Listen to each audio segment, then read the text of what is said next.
সব জল্পনা কল্পনার অবসান ঘটিয়ে আসল জরিপ প্রকাশিত হয়েছে। জনমতের আসল চিত্র পাওয়া গেল। দর্শক, জামাত জোট ক্ষমতায় আসা এখন সময়ের ব্যাপার মাত্র, জাস্ট 1-2 ব্যাপার। দর্শক, কত জরিপ, কত কিছু, তা আমি বলেছি যে কিসের জরিপ, নিজে জরিপ করেন। কিন্তু তারপরও নিজের জরিপ আর জাতীয় কোনো প্রভাবশালী প্রতিষ্ঠানের জরিপের মধ্যে পার্থক্য রয়েছে। প্রাতিষ্ঠানিক জরিপ সেটা আনুষ্ঠানিকভাবে প্রকাশ করবে, গণমাধ্যমে আসবে, তার একটা প্রভাব ডেফিনেটলি রয়েছে। এখন অনেক ভুইফোর জরিপকারী সংস্থা আছে, যে বিএনপির ভোট নাকি 70%, জামাতের 19% না কত, এরকম উদ্ভট কথা বলতেও আমরা শুনেছি। কিন্তু না, ন্যারেটিভের প্রাক নির্বাচনী জনমত জরিপ প্রকাশিত হয়েছে। এই জরিপের যে ফলাফল, হিসাব নিকাশ ক্লিয়ার, জল্পনা কল্পনার অবসান, এবং ন্যারেটিভের জরিপের সময় তাদের মেথোডোলজি, জরিপ বা এই ধরনের গবেষণায় মেথোডোলজি ইজ ভেরি ইম্পর্টেন্ট। রেজাল্টের চাইতে মেথোডোলজির ইম্পর্টেন্স বেশি। সবকিছু তারা বিশ্লেষণ করেছে, একদম একাডেমিক মানদণ্ডে উত্তীর্ণ, এবং স্যাম্পলিং স্টাইল এবং স্যাম্পলিং সাইজ, স্যাম্পল সাইজ সবকিছু মিলিয়ে বাংলাদেশে এর চাইতে একুরেট কোনো জরিপ সম্ভব নয়। এর মানে সোফার 5 আগস্টের পর নতুন বাংলাদেশে যতগুলো জরিপ হয়েছে এবং সামনে যত জরিপ হবে, তার মধ্যে সবচাইতে কার্যকর জরিপ, বিশ্বাসযোগ্য জরিপ, সবচাইতে এক্সেলেন্ট জরিপ, একাডেমিক মানদণ্ডে উত্তীর্ণ জরিপ, সবচাইতে বড় জরিপ এই ন্যারেটিভের এই জরিপ। ভালো ফান্ডিং ছিল এদের এবং অনেক প্রতিষ্ঠানের সাথে জড়িত ছিল। তো এই জরিপের সার কথা কি? বিএনপির ভোট 34.7%। হ্যাঁ, অনেক মানুষ বিএনপি করে, স্ট্রো।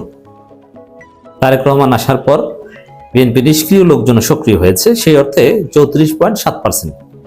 জামাত ইসলামী 33.6%। এর মানে বিএনপি এবং জামাতের পার্থক্য less than 1%। That means almost সমান। ঠিক আছে, আমরা 1% বিএনপিকে বেশি দিলাম, যে জামাত 33, বিএনপি 34, আমরা ধরে নিলাম। কিন্তু এনসিপি 7.1%, আর Charmonai 3 point something. NCP 7%, Charmonai 3%, তাহলে এখানে 10% জামাত, আর জামাত হচ্ছে 33, তাহলে জামাত জোট 43%-এর ঊর্ধ্বে।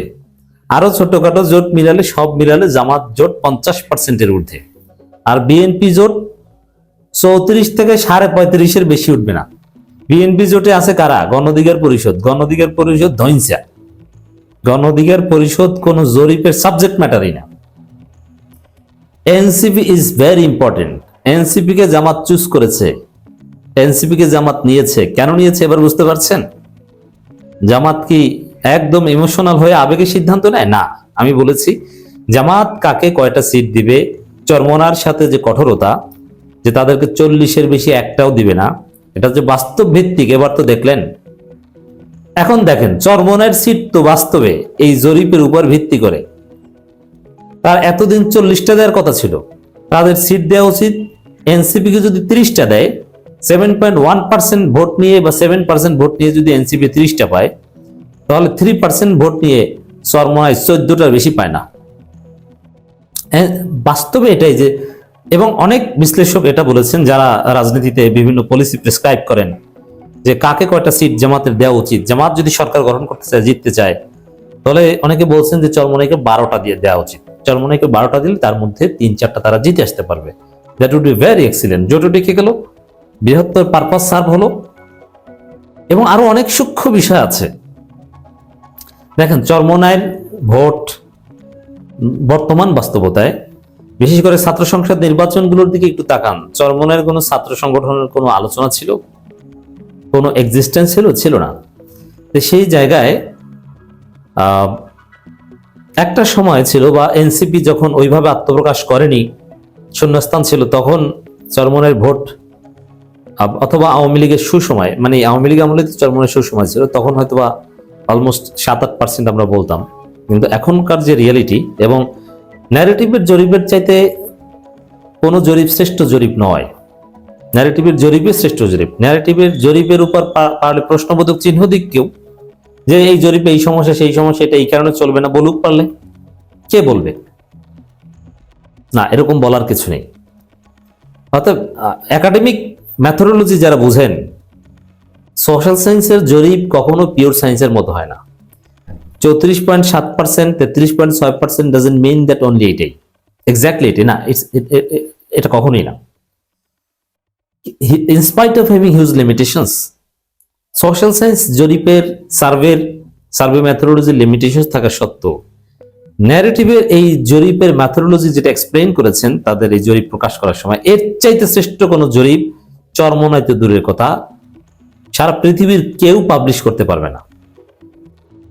এবং ন্যারেটিভের জরিপ সবচাইতে কার্যকর, তার প্রমাণ হচ্ছে, এবং এই জরিপ যে আসলে সঠিক গ্রামে গঞ্জে আপনার যে ব্যক্তিগত জরিপের সাথে মিলালেই তো বুঝতে পারেন। আপনি বিবেকের কাছে প্রশ্ন করেন, আপনার আত্মীয় স্বজন, খালা, মামা, খালাতো বোন, মামাতো বোন, দুলাভাই, রিক্সা চালক, ভ্যান চালক, আপনার ব্যক্তিগত ড্রাইভার, কাজের লোক, সবার কাছে জিজ্ঞেস করলেই তো একটা ধারণা পাবেন যে আসলে চিত্র এটাই। তার চাইতে বড় বিষয় হচ্ছে যে এনসিপির জরিপ যে বিশ্বাসযোগ্য, গত 5টা ছাত্র সংসদ নির্বাচনে, মানে এই ন্যারেটিভের জরিপ, ন্যারেটিভ যেভাবে প্রেডিকশন করেছে ওইভাবেই হয়েছে। বরং প্রথম আলো, হাবি জাবি, এইসব টিস্যু পেপার টেপার, এইসব ধৈnsা ভুইভোর বিভিন্ন জরিপকারী প্রতিষ্ঠান জরিপ করেছে যে ডাকসুতে আবিদের ভোট 46% আর সাদিক কায়েমের ভোট 12% না কত জানো। কিন্তু বাস্তবে কি আপনারা তো দেখেছেন, কিন্তু ন্যারেটিভ যেভাবে বলেছিল সেইভাবেই হয়েছে। অতএব গত 5টা ছাত্র সংসদে সঠিকভাবে জরিপ করতে পেরে ন্যারেটিভ তাদের যে অ্যাকসেপ্টেন্স তৈরি করেছে, তাদের যে ক্রেডিবিলিটি তৈরি করেছে, সেই জায়গা থেকে ন্যারেটিভের এই জরিপ শিরোধার্য। তাহলে কি বোঝা গেল? আনডিসাইডিং ভোটার, এখানে একটা হিসাব আছে, প্রায়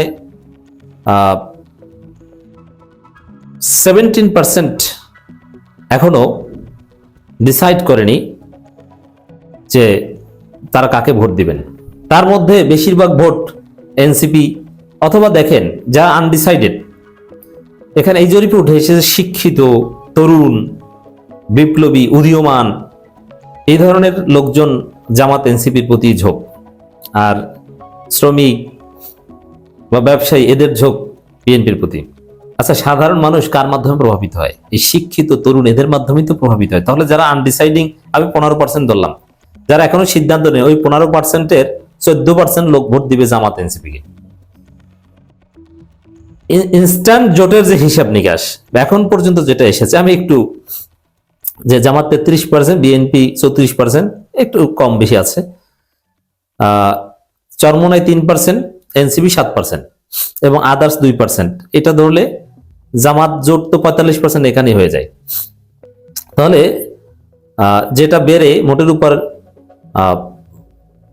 50% হবে, এটা নিশ্চিত।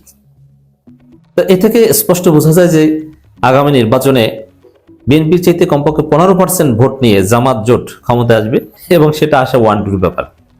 অর্থাৎ কোনো ষড়যন্ত্র করে জামাত জোটকে হারানো যাবে না।